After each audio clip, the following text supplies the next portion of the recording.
네, 지금 11시 47분 지나가고 있습니다. 추가적인 하락은 다행히 안 나오고 있는 양 증시인 것 같은데요. 자, 이러한 상황에서도 어떠한 것들을 포인트로 봐야 될지 알아보겠습니다. 증권사 실전투자대회 우승 강한여스텔 2기 우승자 신상원 전문가 연결하겠습니다. 안녕하십니까? 네, 안녕하세요. 신상원입니다. 네, 추석 끝나고 걱정했었는데 역시나 라는 그런 생각이 좀 드는 것 같습니다. 오전장 어떻게 보셨습니까? 네, 오늘 오전장은 일단 빨간색만 보면 되게 상당히 반가운 시장이지 않을까, 이렇게, 한마디로 볼 수가 있고요. 또, 우리가 우려했던 거는 솔직히 뭐, 셧다운, 뭐 이런 쪽이었는데, 그거는 뭐 의외로, 뭐 제가 지난주에도 말씀드렸지만, 이거는 정치적인, 합의? 뭐 이런 것 때문에 되는 거니까, 뭐 크게 저는 솔직히, 그쪽은 뭐 걱정은 안 한다 했지만 의외로 다른 쪽에서 이렇게 좀 불거지는 것 같아요. 뭐 식지 않는 고용이니 뭐 이런 지표들이 일단 긴 축을 계속 길게 가져가야 된다는 쪽으로 자꾸 잡히다 보니까 일단은 금리, 국채 금리도 뭐 계속 급등을 하고 달러 강세 이어지고 그러다 보니까 이제 뭐 하락 마감을 미국 시장이 간만에 또 하락을 했는데 중요한 거는 이 다우 지수가 그냥 하락한 게 문제가 아니라 일단 월봉을 한번 나중에 다우 지수를 한번 찾아보시면 아시겠지만 1월 초하고 똑같아졌어요. 그러니까 올해 상승했던 것들을 다 반납을 했다는 게 오히려 투심을 더 약화시키는 거. 그러니까 긴축이 계속 길어지니까 다시 이 투자에 대한 그런 심리들이 많이 위축이 됐다 이런 게 보여지는 것 같아요. 우리 시장도 마찬가지로 지금 그런 흐름처럼 좀 보여지고 있습니다. 뭐 월봉을 보이게 되면 우리는 조금 아직 여유가 있다고 볼 수가 있지만 지금 시장에서는 그런 것들을 갖고 여유를 볼 그런 상황은 아니잖아요. 개인 투자자분들은 제가 이제 토마토에서는 계속 말씀드렸지만 제 개인 기준이었지만 2,500선 이탈하면 뭐 굳이 매일매일 매매를 하는 뭐 그런 필요성이 뭐가 있겠느냐, 좀 쉬었다가 좀 봐도 된다, 관망을 좀 저는 계속 말씀을 드렸었는데, 일단은 그 관망을 하더라도 지금은 마음이 편한 관망이 아니잖아요. 다들 계속 계좌는 조금씩 점점 빠지고 있고 그런데, 그럼에도 불구하고 지금 시장에서는 적극적인 대응보다는 하락을 어디서 멈추는지를 좀 잘 살펴보는 게 좀 중요하다. 이런 말씀을 좀 드리겠습니다. 지금은 뭐 어떤 뭐 지표를 갖고 근거해서 차트가 뭐 몇십 선을 뭐 지지하니 뭐니 이런 게 의미가 없습니다. 제가 항상 말씀드리면 차트는 그냥 우리가 기준 삼아서 보는 거라고 제가 말씀을 드렸잖아요. 전반적으로 시장의 흐름과 우리 시장 말고도 매크로적인 환경을 봤을 때 환경이 좋은 게 없잖아요. 이럴 때는 조금 한 템포를 좀 쉬는 거, 아예 뭐 손을 놓고 가만히 있는 게 아니라 시장의 흐름을 계속 면밀히 분석을 하면서 어떤 분야가, 어떤 섹터들이 그나마 그래도 수급이 좀 들어오고 있는지, 버티고 있는지를 좀 살펴봐야 될 것 같다, 이 말씀 드립니다. 이런 시장에서도 계속 섹터들은 움직임이 나옵니다. 물론 안 좋은 시장의 특징일 수도 있어요. 계속 빠르게 섹터들이 돌아가는 게.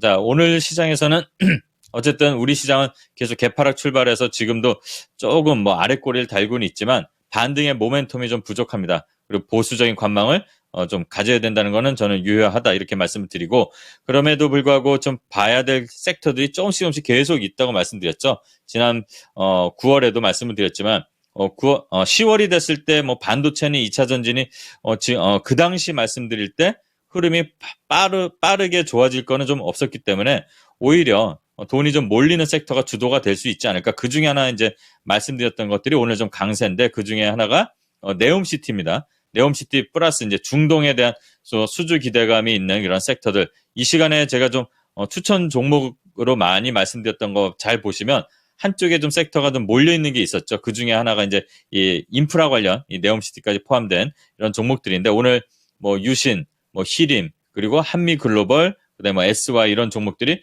강세를 보이는 게 이제 특징이고요. 또 특이할 만한 거는 뭐 CBDC 관련해서 오랜만에, 이게 몇 년 만에 또 반응이 나오는 건지 모르겠습니다만 어쨌든 거래가 조금 붙으면서 뭐 로지시스, 그다음에 한네트, 뭐 KCS 이런 한국 컴퓨터 홀딩스, 네, 이쪽에서 대주주로 갖고 있는 그런 회사들이 다 같이 동반 상승이 나오고 있는 게 좀 오랜만의 특징이라고 볼 수가 있고요. 일부 뭐 제약 바이오, 일부 반도체 이런 식으로 선별적으로 그 섹터에서도 좀 움직이는 종목들이 나옵니다. 한미 반도체 오늘 한 20% 매출의 20% 정도 되는 그 계약 공시가 나오면서 좀 반등이 좀 이어지고 있는데 이미 한 5배 올라온 상태에서 그 박스 구간에서 그래도 지지가 잘 되고 있으니까 이런 것들도 나중에 시장이 좋아질 때 다시 한번 보게 되면 트레이딩 관점에서는 좀 유용한 그런 종목이지 않을까 이렇게 좀 보여지고 있고요. 그 외에 이런 종목들 빼고는 솔직히 뭐 다 아시겠지만 다 약세다. 그러니까 너무 지금 시장에서 내 것만 내린다 이렇게 실망하지 마시고 전반적으로 시장의 흐름을 좀 면밀히 좀 살펴보는 그런 시간을 가져야 되지 않을까 오전 시장은 그렇게 보고 있습니다. 네. 남의 것도 내리는구나. 이런 거에 또 위안을 얻어야 되는 그런 시장이라 참 쉽지가 않은데요. 그러면 오후장 포인트로 보시는 게 어떤 건지도 궁금하고요. 앞서서 제목 보니까 이제 포기할 수도 있는 그런 상황이다라고 좀 얘기를 하셨는데 중요한 구간이라서 오히려 포기하지 말자는 얘기도 하신 것 같아요. 좀 더 자세하게 들어보겠습니다. 네. 작년 이맘때하고 지금하고는 조금 다르지만 어쨌든 수급의 전환이 이루어지지 않기 때문에 좀 다른 면이 있는데 그래도 우리가 작년 저 밑에 2100선을 보면 그나마 다행이다. 내가 저것도 견뎠는데 이런 생각을 하실 거 아닙니까? 지금 뭐 물을 타면서 막 저점이라고 낙폭과대라고 들어가고 이러는 게 아니라 가만히 있는다고 해서 우리가 이 게임에 참여를 안 하는 게 아니잖아요. 천천히 흐름을 살펴보고 나서 적절한 시점에 들어갈 타이밍을 잡으면 되는데 지금은 앞에서도 말씀드렸지만 뭐 차트가 어느 선을 뭐 이탈하고 지지하고 이럴 때 들어가야 된다 이게 아니라 수급을 좀 기다려야 될 것 같아요. 솔직히 지금 차트만 보고 말씀하시는 뭐 일부 유튜버들 이런 게 보면은 2400 깨진다. 그러면 2350을 지지해야 된다. 그럼 여기를 또 계속 낮출 거예요. 이거는 너무 뻔한 거잖아요. 지금은 그런 숫자에 너무 연연하고 흔들리고 이러실 게 아니라 이 흐름이 어느 정도에서 멈출 때 외국인 수급과 기관이 좀 받쳐주는지 환율이 그래도 진정을 하는지 이런 것들을 좀 종합적으로 봐야 될 것 같다 이 말씀을 드립니다. 시장의 전체적인 분위기를 먼저 보는 게 우선인 거고 그다음에 이제 개별적인 종목들의 흐름은 네, 일단은 조금 빠르게 변화하는 것들은 트레이딩 관점으로 좀 살펴봐야 될 것 같아요. 그리고 지치거나 뭐 포기해야지 않는 거, 뭐 중꺾마 뭐 이렇게 뭐 유행어도 좀 있었고 그런데 일단은 네, 포기하는 순간이 손실의 확정이지 지금은 손실을 네, 어쩔 수 없이 아프지만 볼 수밖에 없는 구간이지만 포기하지 않는다면 나중에 다시 회복할 수 있을 것이다. 이렇게 좀 희망적으로 보는 게 낫지 않을까. 우리가 저 밑에서 네, 정말 뭐 소위 말하는 뭐 박살이니 붕괴니 이런 헤드라인을 다 겪고 나서 여기까지 오신 거잖아요. 뭐 항상 저는 심리적인 말씀을 먼저 좀 드릴 수밖에 없는 게 최근 흐름인 것 같습니다. 이런 말씀을 좀 드리고요. 상장사 실적들도 계속 이게 긴축이 좀 길게 되고 경기도 좀 좋지 않다 보니까 실적들이 하향이 되고 있죠.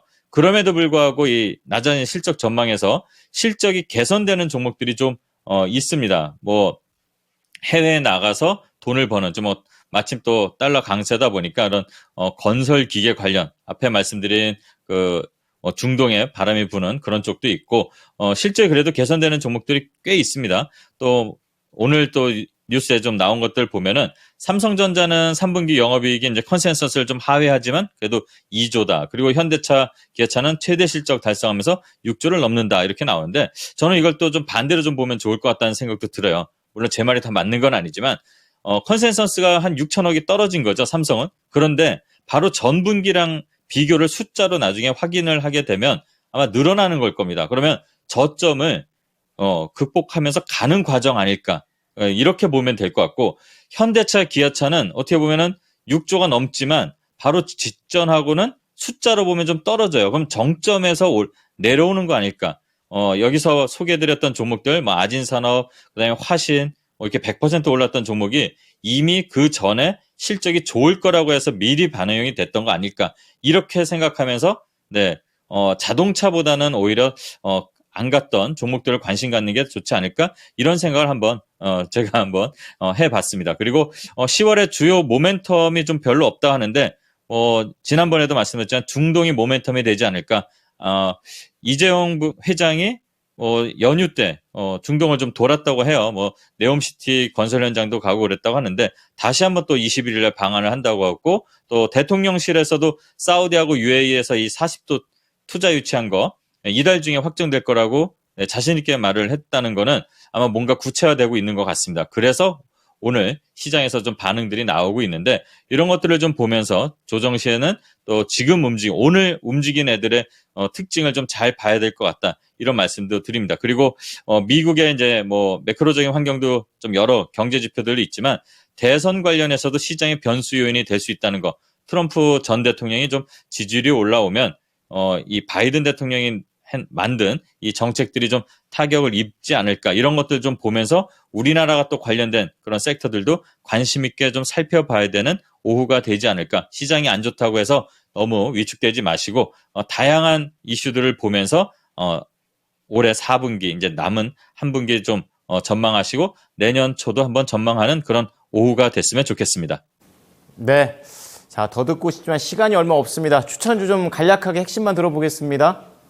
네, 간단하게 말씀드리면 오늘 추천드릴 종목은 퓨런티어 자율주행 관련해서는 항상 반응이 잘 나오는 종목인데 최근에 흐름을 보면 거래들이 붙어 있고 추세를 크게 깨지는 않고 있습니다. 오늘 같은 시장에서는 그래도 빨간불이 반갑게 좀 다가오는데 그렇다고 쫓아가서 진입할 거는 아니고요. 이 종목은 최근에 5일선을 꺾은 요 구간 29,000원부터 오늘 지금 현재가 이 구간에서 분할로 진입을 해보시면 될 것 같고 손절가는 26,000원 그리고 목표가는 1차로 35,000원 설정하고 대응해 보시면 되지 않을까. 자율주행 관련해서는 앞으로 가야 될 길이 더 멀기 때문에 이 퓨런티어를 소개해 드리겠습니다. 네, 자 퓨런티어 잘 보도록 하겠습니다. 감사합니다, 전문가님. 네, 감사합니다. 신상원이었습니다. 네, 지금까지 투자 판단에 도움이 될 수 있는 정보를 제공해 드렸습니다. 하지만 특정 종목의 상승과 하락을 보장하지는 않으니까요. 참고해 주시기 바랍니다. 오후장 힘내십시오. 고맙습니다.